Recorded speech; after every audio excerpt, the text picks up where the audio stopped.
ज्यादातर समय यहीं पर गुजारते थे।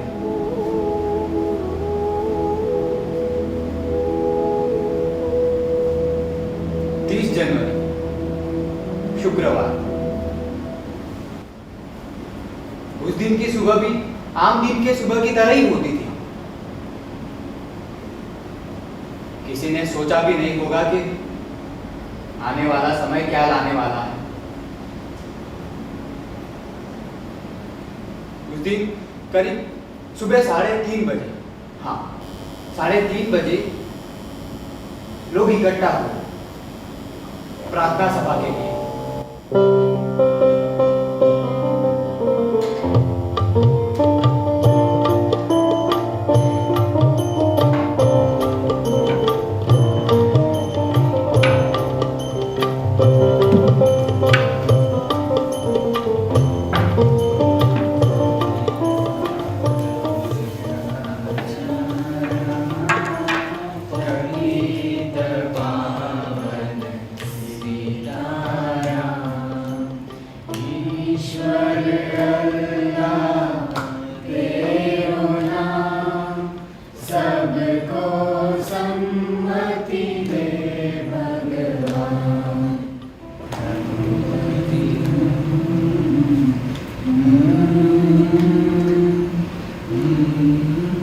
ऐसा लगता है कि मेरे अपनों में ही मेरा प्रभाव कम होता जा रहा है।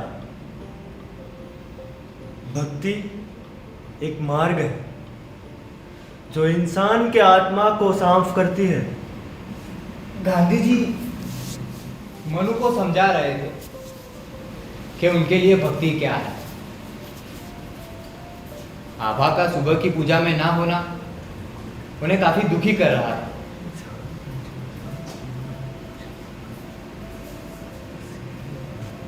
गांधी जी खास करके हिंदू और मुसलमान, हाँ हिंदू और मुसलमान, इन दोनों के धार्मिक पुस्तक पढ़ते थे क्योंकि वो हर धर्म में एकता चाहते थे। अब ऐसे में ही उनके खुद के लोग ही उनका साथ ना दे, वो उन्हें दुखी करता था।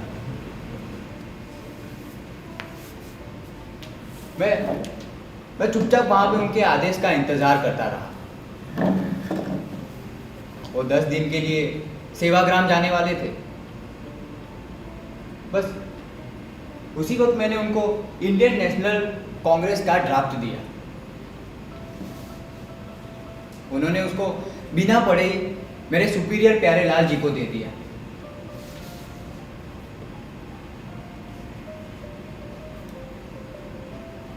उस वक्त दिल्ली की हालत ऐसी नहीं थी जैसे आज है। पूरे देश में सांप्रदायिक अशांति फैली हुई थी। हिंदू मुस्लिम, मुस्लिम हिंदू, ये सब।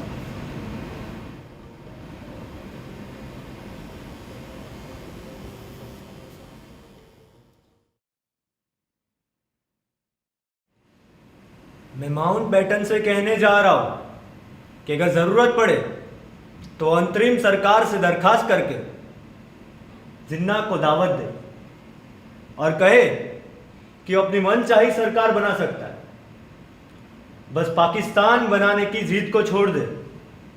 बापू,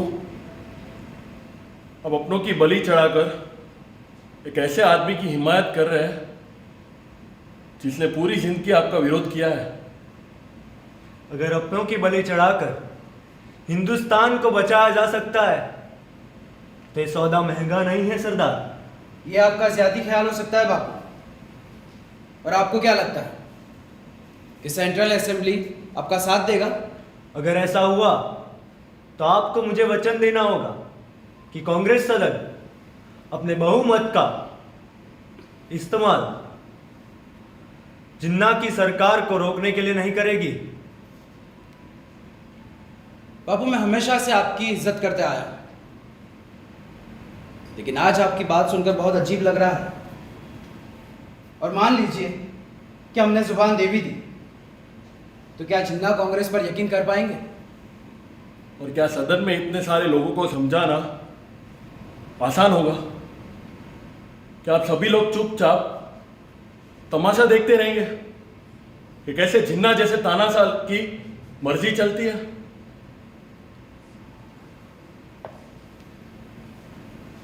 इस पागलपन में हिस्सा लेने के बजाय मैं सभा में से इस्तीफा देना पसंद करूंगा। बापू, माउंटबेटन खुद जानते हैं कि इस हालात में मुस्लिम लीग को सरकार बनाने देना फिजूल बात होगी। शायद आप लोग ज्यादा समझदार हैं। वैसे भी मेरे जैसे बूढ़े का यहाँ क्या काम? वो गांधी जी करीबन 4 बजे सरदार पटेल से मिले।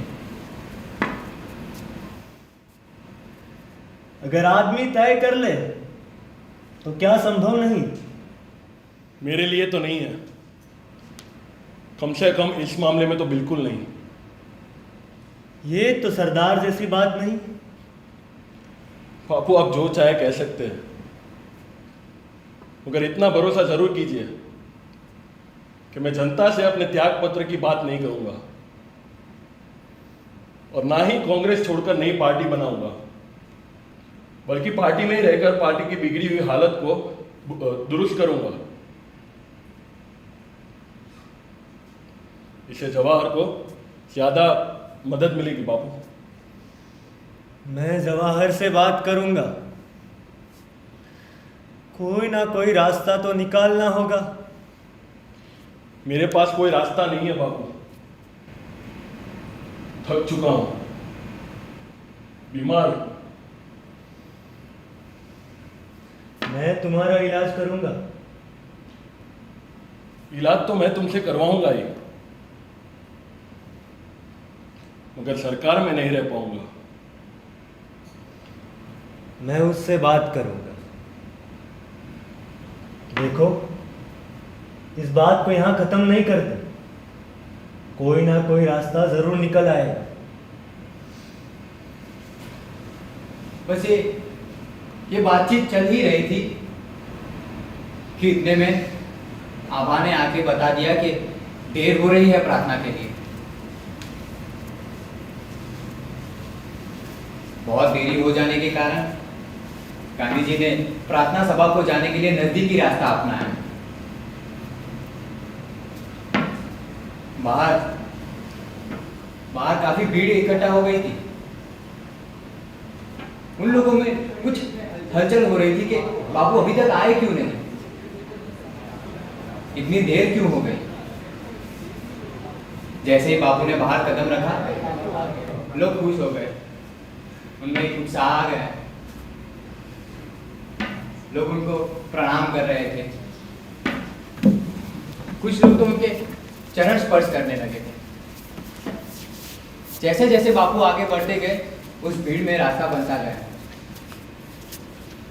अचानक ही घोड़ते उनके सामने आ गया और उसने बापू का चरण स्पर्श किया। मधुका